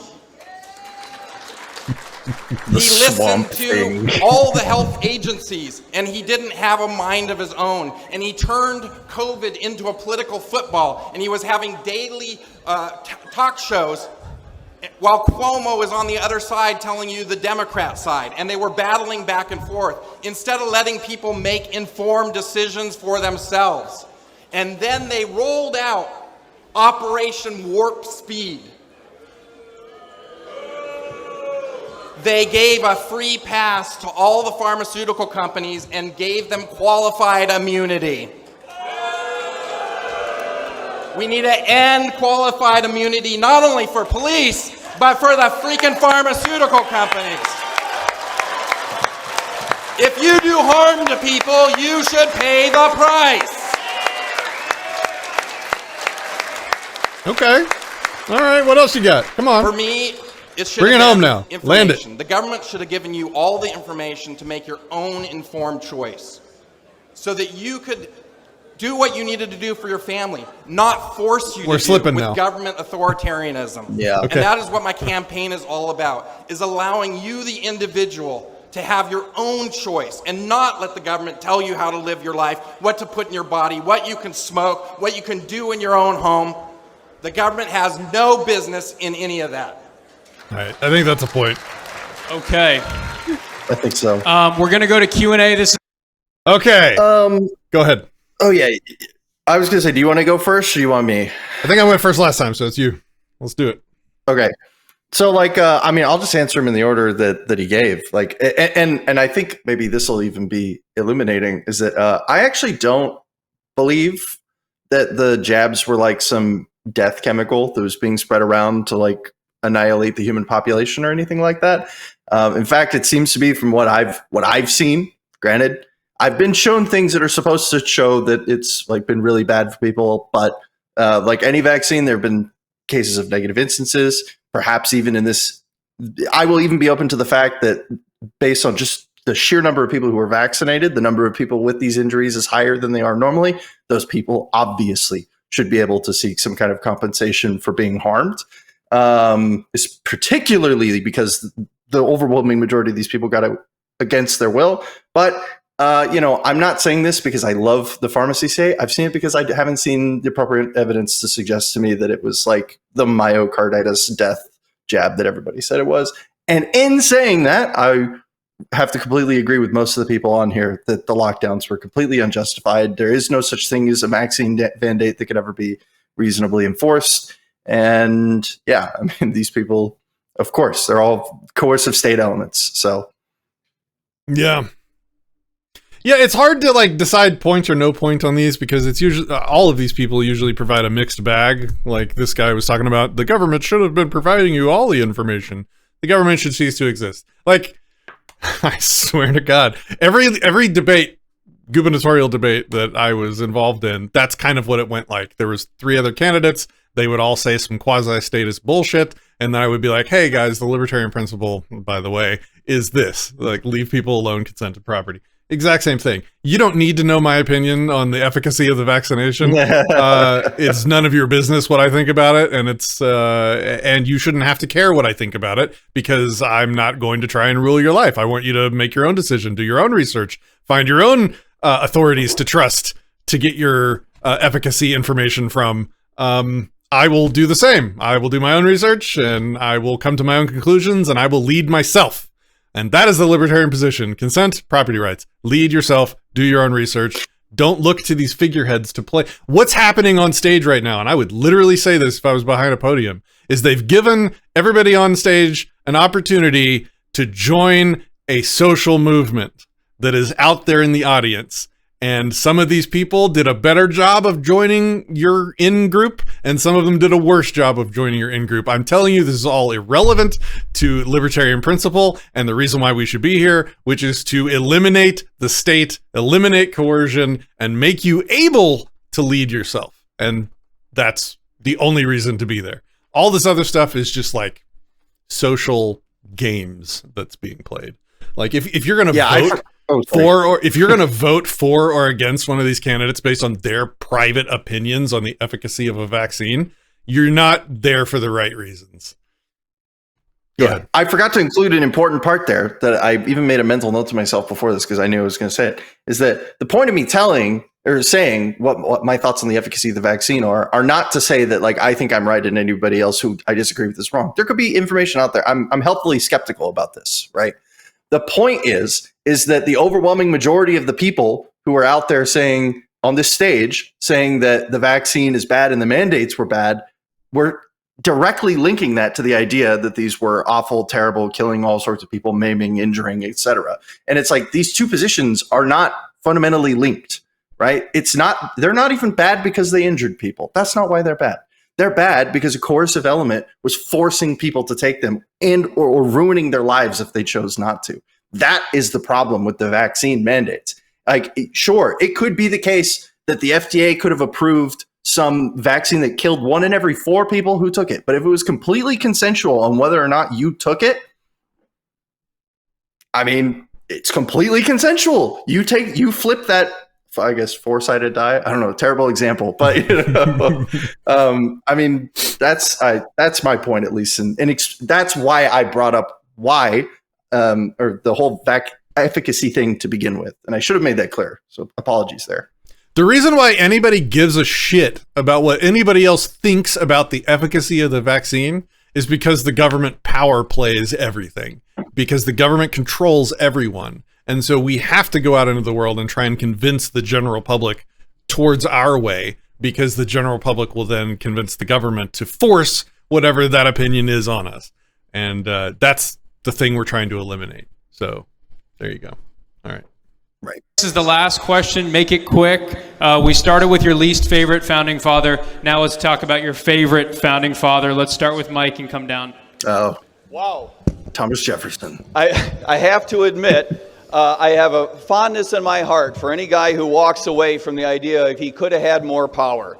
And that's why I revere the idea, no, not Paul Revere. I revere the idea of George Washington having walked away when he could have had a third term, he could have had a fourth term. What a lot of people don't remember about those times that I do is that George Washington was so much the obvious choice, they almost didn't even have an election. That's a weird thing. He was so obvious a choice, he didn't need to run for re-election. He could still be president today. And he walked away for the good of the nation. That's what we need. We need a libertarian-minded administration who will leave you the hell alone. Yeah. One of my picks for the worst founding father would have been Washington, because immediately after winning a war of independence over taxation, he conducted a war for taxation. Oh, man.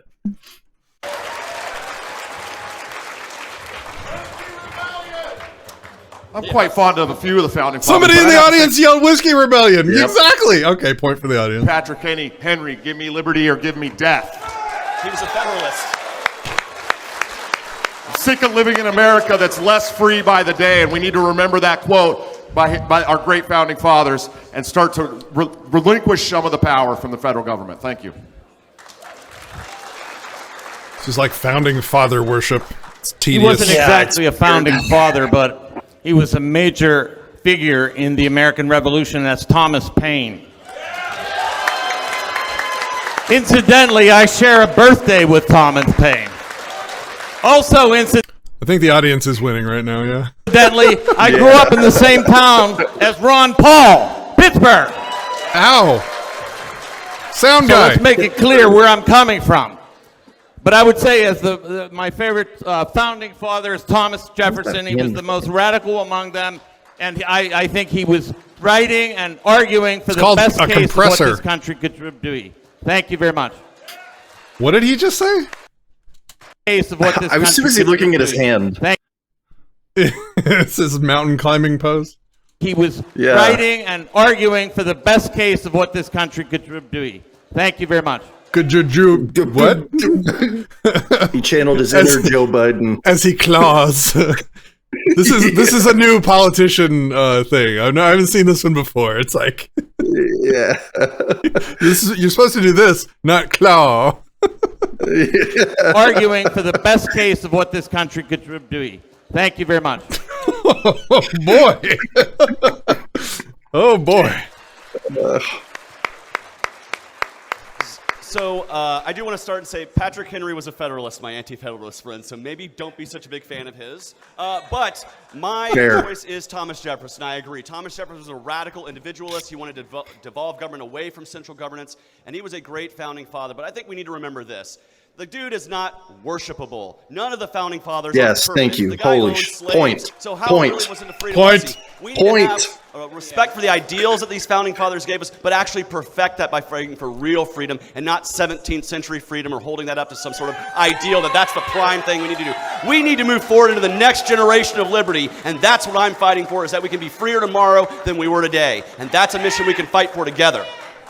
I just want to point out that the fact that a minarchist is almost tied for first place does not speak to the minarchist's ability. It speaks to the lack of the anarchists on the stage saying important things. This is what, like, out of 9 or 10 questions? I can't remember how many you've done so far. Yeah. So not to agree with everyone, but I would agree with Thomas Jefferson. This gentleman knew to protect against future tyranny.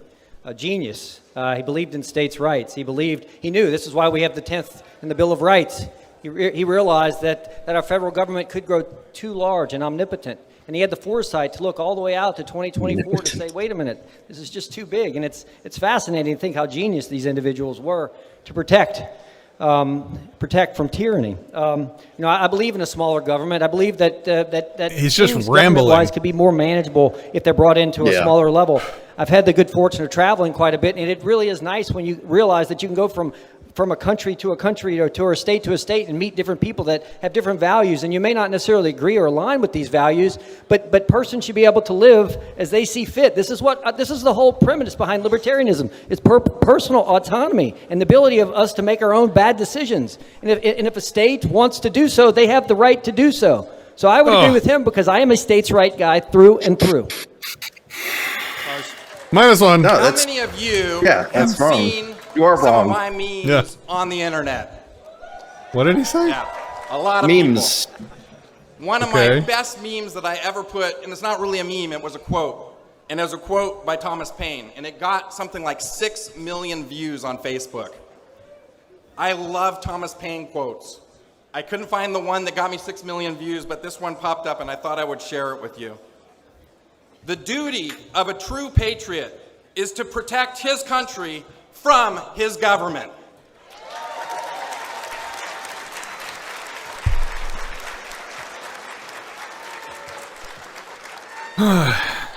Okay, great. All right, let's go to the audience Q&A. You told us about a meme? This gentleman with here a has quote? been standing for a very long time by the number 3. What is your question? Q&A. Let's go. Let's move this along, We're gonna people. turn the Come mic on. on. He flexed his Facebook views. Yes, Frodo. Yes. Sorry? My meme got 6 million views on Facebook. Who's Vote for me. Q&A? Oh, none of them want to do a Q&A. They just want to go to bylaws. Maybe there's... Okay, here we have one. Hi there. James Repass, delegate for Virginia. My question for all of you is, everybody evolves over the course of their campaigns. What have you changed the most on over the course of your campaign, if anything at all? Thank you. I want to start with Lars. Okay, yeah. So when I first started running, I knew that the system was sort of rigged, but I thought it was mostly our election system was rigged.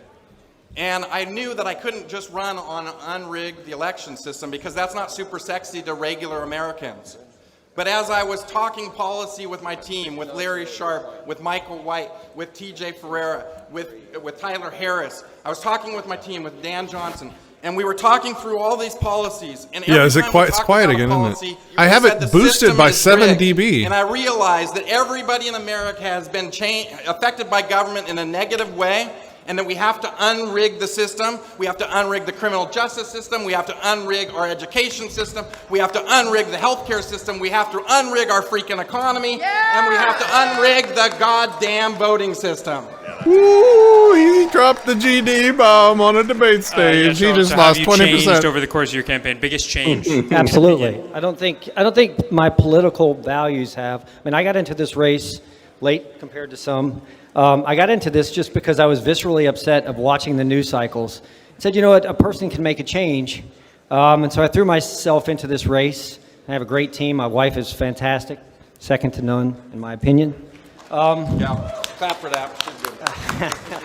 But I think what I've come to realize is most of these processes are entirely unfair. I mean, you know, I thought that prior going into this, but now I've really I understand it wholeheartedly that you know, all of us unknowns out there are truly not worthy of how's the volume level right here, etc. Chat. There's something wrong with this. I mean, the whole idea of the First Trying to find Amendment, something comfortable. you would think the news media would be to protect America. We can work out our sound problems better. while this guy is just blathering that about we all whatever. need to talk about without creating so much rhetoric. They have the power Let's take to this change moment to resolve our technical the difficulties. idea is, the rhetoric that we have is asinine. We basically look at two parties, a uniparty now, right? The ideas we pit one side against the other, but ultimately policy doesn't change. So I think I've changed drastically in this race and thinking and realizing how unfair the whole system is. This is weird. So I started running for president right after I ran for U.S. Senate in the state of Georgia and forced the runoff with Raphael Warnock and Herschel Walker. I have to turn it that up race. And that race taught me a lot of lessons. First off, it taught me how to be a campaign that can fight with limited funds and with an outfunded opponent. With $20,000, I fought against a $250 million machine, and I forced that runoff with 26 cents per vote. So that's one of the values that I took into this campaign. But I took, how can we use limited resources to punch above our weight in a presidential campaign? Well, I'm so happy that I have a professionalized comms and media and messaging team that can get our message out through utilizing 21st century technology that allows us to target our direct voters and bring them out for a 21st fraction century technology. of the cost. Wow. Dial-up internet. We did this Oliver We're just president. gonna go ahead and like move the hell on here. This is... For what we're going to do for these kids out there, we're going to break them out of the spell of statism. Still going. We're going to. Thank you. So we're running low on time, so let's do the second question to these three from you.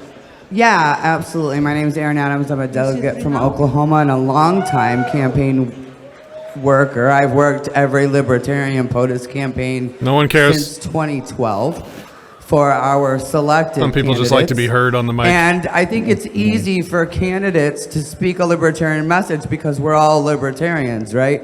But what I want to ask you about, because I've worked under some really shoddy ass campaigns, is scale and scope.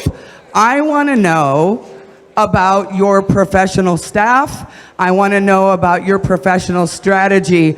I want to know how you're going to reach voters who have never heard the term libertarian. And please don't tell me bottom-up grassroots activism, because we've been spinning our wheels for 50 years on that. So please give me an answer that is valuable. Okay, yeah, we'll start. Okay, I'm just going to skip this because that's a boring question. He's doing the hand again. Thank you for all that you've done. Oh, he did? What are you good at? Because I have one of the greatest staffs. Oh. On all of these formats, I have the most exposure to media, and I will have the boldest message. A message that will wake people up, not put them to sleep. What's next on the agenda? Yeah, is this the end? Let me just zip forward here. Our welfare campaign has reached. I mean, unless they say like we need to like. We'll move on. We'll do brief closing statements and then we will wrap. Let's start with Lars. Closing statements. All right. Here we go. I want to ask you all a question. What? Questions. Are there any real libertarians? What just happened? In the let's start with Lars. Thank you very much. I want to ask you all a question. Questions. Are there any real They left a mic on in the audience. libertarians in the house? That's a -2 for the sound guy. I want to let you the opportunity right now to send a message over this television stations that are watching us. Do we reject Donald Trump and everything he stands for? Oh, nice, everybody. Okay. I'm getting necessary context here. Yes. Do we reject Joe Biden and everything he stands for? Oh, yay! Closing speech. Do we reject Robert Kennedy Jr. and everything he stands for? No, he stands for a couple good You're things. all real libertarians. I mean, all of these people stand for a couple good things. Can we have a balanced position here? No, this is not what we're doing. We're not having a rational discussion. We're pumping the audience up to get Together votes. we can stop Joe Biden and Donald Trump from taking office in November. I can do this. We have the Stop 270. We can deny them the election and send it to the House of Representatives, where the Congress will pick who will be the next president of the United States. And while we're doing this, we're going to get national attention for the Libertarian Party like nothing has ever been seen before. It is working already. I have been in 18 national polls. Donald Trump is polling me in his internal polling because he is afraid of the Stop 270 plan. He is afraid of my campaign and the organization that I have put forth. Hold on. We are going to give a giant middle finger to the duopoly this He just said Trump's campaign is afraid of him. I just want to point that out. election. Is this like a? I'm sorry, I'm I don't ignorant on even this. know who you are. Is this Stop 270 thing? Is this like removing the Electoral College or something? Or I think what is so. the goal? I don't know specifically. Yeah, I don't know. Okay. The government has completely failed me at every turn. I'll look it They up. failed my children with their public education system that is a complete failure, and we have to abolish the Department of Education. Oh, there it is. We have to end the 50-year failed war on drugs that has created more drug users and addicts than ever before, leaving people on the street to die. We have to get rid of the crap. IRS has audited me multiple times and almost made me a criminal for nothing. We have to end federal government overreach, and we have to get real change. And what we can do with that, I have the experience, I have the money. I put $1 million of my own money into this campaign. I'm pledging $1 more million of my money into the general election. I'm starting out with a giant war chest. I have the team and the expertise and the plan to actually make this happen. If you don't want to get under 1%, vote for me, because all these gentlemen here are going to get less than 0.5% when the general election happens. We need a plan to actually make this happen. I have it. Vote for me tomorrow. Okay. That page was really bad. It didn't actually say. Let's go to Mike for the second one. Just try to keep it short because we're running out of time. It was platitudes about the electoral college problems, right?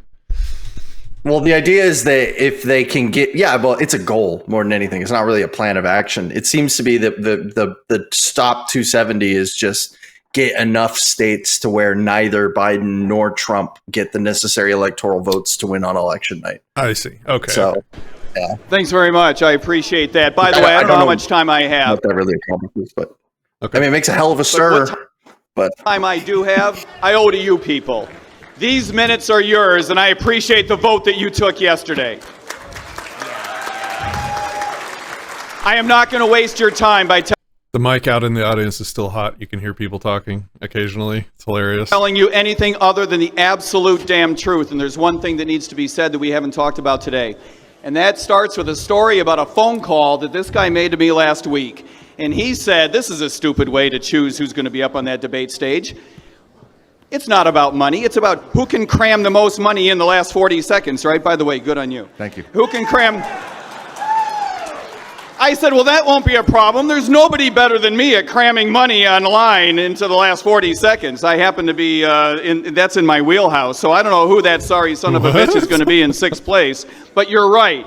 We should vote him onto the stage because he's that libertarian. And he called Lars's team, and Lars said, hell yes, we're voting whoever that sorry son of a bitch is in the 6th place onto the debate stage because he is that libertarian. And I spoke to Michael Rectenwald, and I pitched the same idea, Josh's idea, and Rectenwald said, hell yes, because Michael is that libertarian. And Josh called Steve Dasbach, who is immediately on board with the idea. He calls you, you agree because you're that libertarian. And the reason I'm up here, and the reason we're going to take this campaign a lot further than 2 congressional districts or 0.5%, by the way. All 50 states, buddy. Is because you people are that libertarian. Question. Okay, Charles, quick one. Sure. I got into this race late. A lot of people say, why the hell are you here? That's right, boo. But what you don't realize is I truly am a middle-class guy, and I've worked for every last thing in my life. My family taught me that education and hard work would actually get me to places, and I've never given up in my entire life. In my entire life, people have said you can't do it, and you can't do it, and you can't do it, and damned if I haven't proved them wrong pretty much every time, right? I like these guys on stage. You guys have a very, very difficult choice. We've grown up, across this country over the past few months. A lot of people's ideas have changed. I believe, I got into this party because I believe in it. I like Jacob. Where the hell's Art Olivier? Where the hell's Toad? The more voices you guys get to hear, the better this is. I got into this party because I wanted to make a difference in this world. And I'm tired of being thrust down of having a 2-party system. And there's just something wrong. I'd say God bless everybody running. At least listen to them. You may not agree with them, but this electoral process needs to change. Right now, if you go out to the polls, very few people show up to vote. What the hell is wrong with this country? We promote liberty across the whole world. Hey, everybody needs to be like us. Our people don't even show up at the polls to vote for who it is that they get the opportunity to do so. So I got into this race for the right reasons, and I'll stand by that. I want to change this world. I want to change this country for the better. I want the American dream to be reasonable again so that you can achieve it. Right now, the CDP, you're getting at 8% over the past 2 years. You can't afford anything right now. Where is this world going right now? Where is our country headed? In a few years, we're going to be like Venezuela. Wake up. So I would say that this Libertarian Party has a monumental opportunity this fall. The public is willing to listen, and we cannot let another third party like RFK take the wind out of our sails. So everybody needs to be challenged in this room. When you go home, call friends, call colleagues, look at the websites, look at whoever's nominated, and make that person make a difference this fall. Wow, that was nothing. Mr. Belay, hopefully we're more like Argentina than Venezuela. Nothing. None of these people are making like strong libertarian principles calls to action, which is exactly what they should be doing. Let's go. Wow. We will win. Josh, you're up. Look, the one question I've got asked. Oh shoot! Look at that. There we go. There we go. Stop it. The one question I've got asked the most on this campaign is why. Why are you doing that? You're a father of 7 children. You're a blue-collar, working-class, middle-class guy who gets up every morning and puts on work boots like everybody else in America. Why would you do that? And I always come back to the same thing. It's because I have a dream. I dream that my children will live in a country where they're free to buy a home without paying a lifetime penance to a government who didn't help them buy or maintain it. I dream my children will live in a country where they aren't extorted for their wealth by a huge counterfeiting machine to prop up a never-ending warfare state. I too have a dream that my children will live in a country with a federal government who doesn't pay states $1 for every 88 cents they spend to separate families, forcing children into single-parent homes. I dream that my children will live in a free country, a country free of mental health care system that pushes children towards trendy anti-science medications and mutilating surgeries. I dream that my children will be free to educate my grandchildren however they see fit without a federal government forcing them to standardize education. I dream of a world where my children won't be arrested and thrown into a violent rape cage for the crime of exercising their God-given rights to self-defense by unconstitutional alphabet agencies.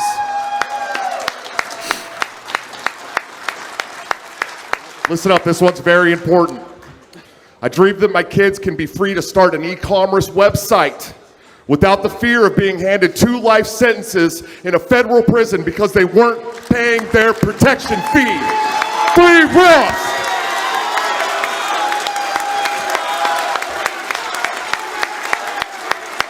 That guy on the right keeps coming over and touching on Josh. Mostly I'm just dreaming that my kids can have more freedom than we all grew up with. I don't have the luxury. Somebody in chat just said tree.market, and because I have mentioned it and promoted it before on this channel, I feel an obligation to also point out that I have since received information from someone on the inside that might not be as trustworthy an opportunity that we thought it was. So I'm just passing that on. I know nothing for sure. I'm just communicating the negative because I at one point communicated the positive. Be careful with the tree.market stuff. The black pill because that means giving up on my children, my grandchildren, and the future existence of our nation. Libertarians are the future which helps our children thrive and prosper. We can win, we are winning, we will win. Enough already, vote for vengeance. Good work. Good work. I'm going to keep myself. I think he gets to a point for that one because I know we got a lot of business to do. But there's a lot of good stuff in there. I think it's ironic that we're here in Washington D.C., the belly of the statist beast. But here's the truth: my political journey really got started in Washington D.C. because that was the first place that I got tear gassed by my own government for opposing the war machine way back in the 2000s. And ever since then, I have been fighting against the war machine, both at home and abroad. And years later, I got wandered into a tent at a festival and waved into the tent by a libertarian by the name of John Mons, who was running for governor in the state of Georgia. And he told me that this is the party for you, that a party that supports your right to live as you see fit without violence, so long as you're not committing violence against other people. And that sounded very attractive to me, and it wandered me into the tent, and it made me find my political home. Ladies and gentlemen, there are millions of American voters right now who are dissatisfied with the broken two-party system, who see the Trumps, the Bidens, and yes, even the warmed-over Democrat RFKs of the world, and see failure. They see continued lowering of expectations, and we need to provide them a better vision. Young people, particularly in this country, Gen Zers, need to know that they can be snapped out of the statist indoctrination with a real, hardcore liberty message. And that's what I've done as I've traveled across all 50 states as the first libertarian candidate for president to ever campaign in all 50 states, because we're a 50-state party. And every single state deserves to have libertarian messaging and a powerful libertarian campaign in their neighborhood. We are going to wake up millions of people, bring them in the tent, and say that if you're living your life in peace, without fear or without violence, force, fraud, coercion, or theft, your life is your life, your body is your body, your business is your business, and your property is your property. It's not mine, and it sure as hell is not the federal government's.